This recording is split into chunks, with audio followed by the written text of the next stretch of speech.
Salut tout le monde, aujourd'hui comment réaliser votre gâteau au chocolat. Alors pour le réaliser il vous faut un peu de sucre, du chocolat noir, un petit peu de farine, 4 œufs, un petit verre d'huile, de la levure chimique, un demi-sachet et 2 sachets de sucre vanillé. C'est parti. Dans un premier temps, nous allons faire un bain-marie.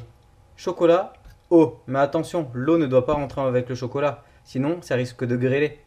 Grêler, c'est un terme pâtissier. Ça veut dire que lorsque vous mettez en contact du chocolat plus de l'eau, ça risque de faire des tout petits grains dans votre chocolat. Et à la dégustation, c'est très désagréable. Et maintenant, dans un second temps, on va casser les œufs, rajouter le sucre en poudre et les 2 sachets de sucre vanillé. Attention à votre chocolat, pas qu'il brûle. Mélangez-le délicatement à feu doux. Pour ma part, j'ai mis 7.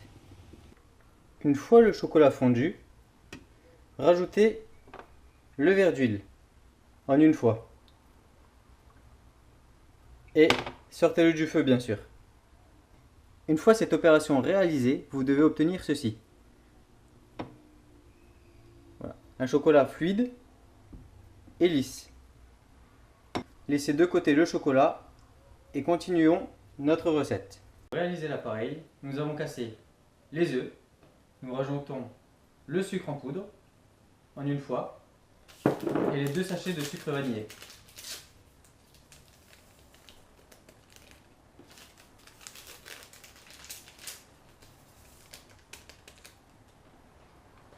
Équipez-vous d'un fouet électrique et fouettez.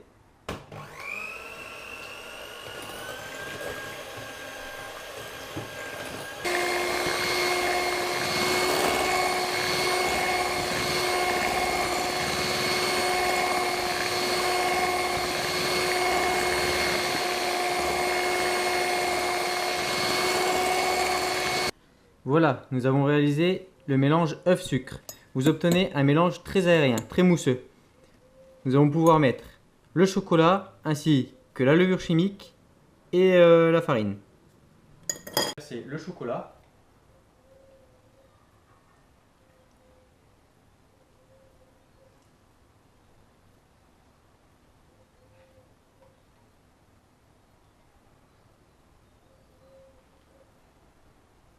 Important, le chocolat ne doit pas être bouillant, sinon cela cuit vos œufs. Mélangez. Vous obtenez ceci, un mélange assez goûteux. Ajoutez votre levure chimique ainsi que la farine. Tamisez et mélangez. Programmez votre four à 160 degrés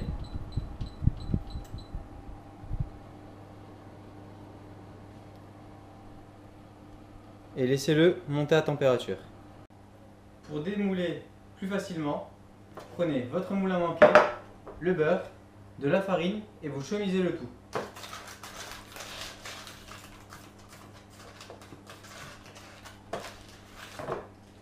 Une fois votre moule à manquer chemisé, versez votre préparation dans celui-ci.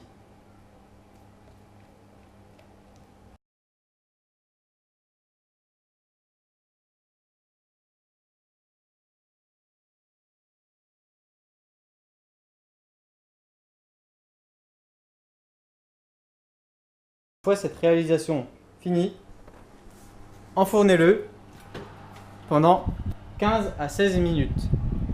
Au bout de 16 minutes, vous obtenez votre gâteau.